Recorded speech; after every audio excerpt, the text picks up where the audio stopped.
ਉਹ ਬਹਿ ਜਾ ਯਾਰ, ਬੋਲਦੇ ਹੁਣ ਤੋਂ ਪਹਿਲਾਂ ਕੋਈ ਸਾਹ ਹੀ ਲੈ ਲਈਏ। ਚਲੋ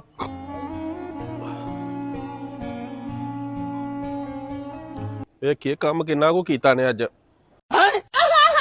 ਇਹ ਫਸ ਗਿਆ ਸੀ ਬਾਬਾ ਕਰਮਦੀਨ, ਕੀ ਯਾਰ ਤੁਸੀਂ ਬੰਦੇ ਹੋ, ਸਵੇਰ ਦੇ ਇੱਥੇ ਬਹਿ ਰਹੇ ਹੋ, ਇਹ ਕੰਮ ਕਿੰਨੇ ਕਰਨਾ ਹੈ? ਬਾਊ ਜੀ ਸਵੇਰ ਦੇ ਧੜਾ ਧੜ ਲੱਗੇ ਆ, ਇੰਨਾ ਕੰਮ ਕਰ ਛੜਿਆ 2 ਮਿੰਟ ਸਾਹ ਲਿਆ ਸੀ ਮੈਂ। ਯਾਰ ਚੰਗੀ ਗੱਲ ਹੈ ਤੁਹਾਡੀ, ਪੈਸੇ ਤੁਹਾਨੂੰ ਦੇਣੇ, ਤੁਸੀਂ ਸਾਹ ਲੈਣ ਬਹਿ ਗਏ ਹੋ। ਇਹ ਬੰਦਾ ਮੋਬਾਈਲ ਕਿਉਂ ਪਿਆ ਵੇਂਦਾ? लेकिन एक सेकंड ਤੂੰ ਇੱਥੇ ਵਿਹਲੇ ਬਹਿ ਕੇ ਦਿਹਾੜੀ ਲੈਣ ਆਇਆ ਮੋਬਾਈਲ ਵੇਖਣ ਦੀ? ਤੇਰੀ ਦਿਹਾੜੀ ਕਿੰਨੀ ਹੈ? 1100 रुपया। ਆ ਫੜ ਆਪਣੀ ਦਿਹਾੜੀ ਤੇ ਚੱਲ ਨਿਕਲ, ਚੱਲ ਚੱਲ ਉੱਠ, ਅੱਗੋਂ ਨਾ ਕੰਮ ਤੇ ਆਈ। ਬਾਊ ਜੀ ਇਹਨੂੰ ਕਿਉਂ ਪੈਸੇ ਦਿੱਤੇ ਜੇ? ਉਹ ਬਾਬਾ ਏਡੇ ਵਿਹਲੇ ਬੰਦੇ ਮੈਨੂੰ ਨਹੀਂ ਚਾਹੀਦੇ, ਇੱਥੇ ਵੇਖ ਕੇ ਮੋਬਾਈਲ ਵੇਖਣ ਡੇ ਆ ਇਹ। ਮੈਂ ਚੱਲ ਨਿਕਲਦਾ ਉਹ ਦਿਹਾੜੀ ਲੈ ਕੇ। ਬਾਊ ਜੀ ਉਹ ਤੇ ਸਾਨੂੰ ਮਿਲਣ ਆਇਆ ਸੀ। ਹੈਂ?